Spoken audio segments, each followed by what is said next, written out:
Hi, I'm Mark DiBenedetto, alongside Danny Pello, Harry Hawkins, and Taylor Denson. There's a new streak for the Trinity football team, a shutout streak. With back-to-back shutout victories against Hamilton and Tufts, the Bantams get ready for their Parents' Week showdown against Bowdoin this week. TSN Football coming at you! Already the show goes on all night till the morning. We dream so long. Anybody ever wonder when they would see the sun? Just remember when you come to the show goes on. Alright, already the show goes on all night till the morning. We dream so long. Anybody ever wonder when they would see the sun? Just remember when you come to the show goes on. My focus of the week is on the action inside the red zone. On the year, the Bantam offense has converted 66% of its red zone trips into points, with 5 touchdowns and 1 field goal. On the other side of the ball, Bowdoin has converted 81.8% of their trips to the red zone, scoring 6 touchdowns and 3 field goals on 11 trips. The Bears have also only turned the ball over once in their 11 trips. The Bantam defense, however, is the #1 red zone defense in the NESCAC, allowing only 2 touchdowns and 1 field goal while being backed up inside their own 20-yard line. Trinity also has 2 takeaways in the red zone this year, and I feel that making stops and turnovers in the most important part of the field will be a key to victory for the Bantams. My focus of the week is on the Trinity pass defense. Coming into Saturday's game against Bowdoin, the Bantams pass defense is allowing 161.2 yards of pass offense per game, good for 50th in the nation. They are also ranked 24th in the country with a pass efficiency defense rating of 96.3. The effective pass defense of the Bantams will need to come ready to play on Saturday, as the Polar Bears will be unlikely to run the ball against the best Russian defense in the country. Bowdoin has 3 receivers with triple digits in receiving yards and will not be afraid to rely on them in Saturday's game. The key to successful pass defense is the ability to put pressure on the quarterback, forcing him to make bad decisions and rush passes. Trinity's pass defense excels in this department, as they are 4th in the country with 16 sacks. If the Bantams can get to Bowdoin quarterback Grant White early and often, they will as good as guarantee a Trinity victory. My focus of the week is getting the Trinity passing game going.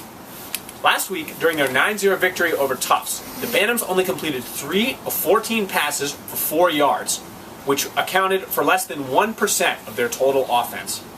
Head coach Jeff Devaney was really displeased with the way both his receivers and his quarterbacks played in that game.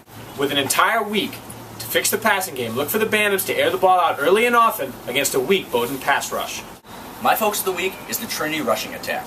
With the passing game struggling over the past few weeks, the running game has been essential to putting points on the board. Trinity leads the NESCAC in rushing yards per game thanks to sophomores Evan Bunker and Ben Crick.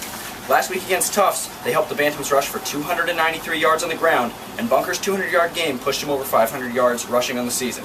Look for the power running game of Bunker and the speed of Crick to propel the Bantams' victory against Bowdoin this Saturday. My player to watch is number 42, senior inside linebacker Walter Fallis.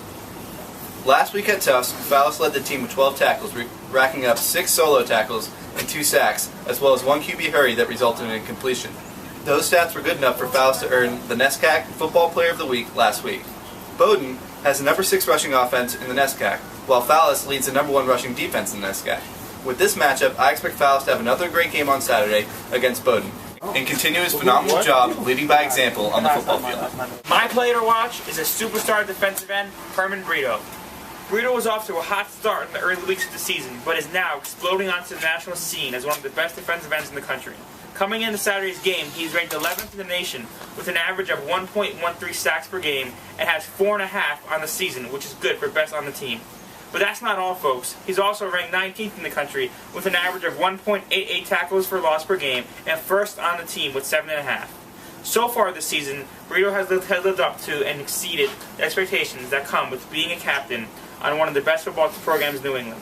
Brito is also an overachiever in the classroom, as he has been named a semifinalist for the Campbell Trophy, which is given to the top scholar athlete in all college football. Number 98 is going to have a huge game on his last Parents' Weekend. It's a DP guarantee. My player to watch this week is junior quarterback Ryan Burgess. Burgess was overtaken by sophomore Headley Jennings during the preseason for the starting quarterback role. However, Burgess was switched with Jennings at halftime of this past weekend's victory. Head coach Jeff Devaney hasn't divulged who his starter is going to be this week, but odds are it's going to be Burgess, who was the only Trinity quarterback to complete more than 1 pass this past weekend. My player to watch is number 51, linebacker Tom Szymanski. Last week against Tufts, the freshman had a huge game, totaling 8 tackles, including a sack. So far in 2011, the native of Drake Mass has looked like a veteran, compiling 17 tackles and 2 sacks in 3 games played. This week against Bowdoin, look for Szymanski to be an integral part of the Bantam defense in another win against Bowdoin.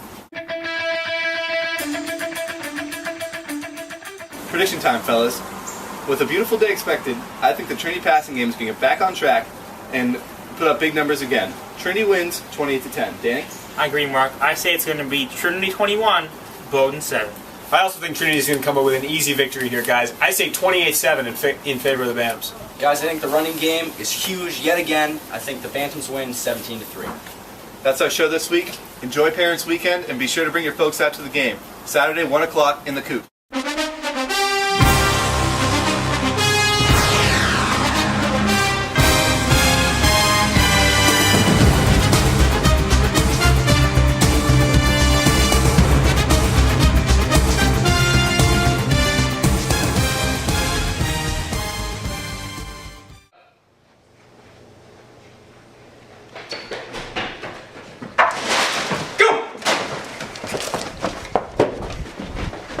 Here you go, Mr. Demento. Finally. Tony, this paper's blank. What?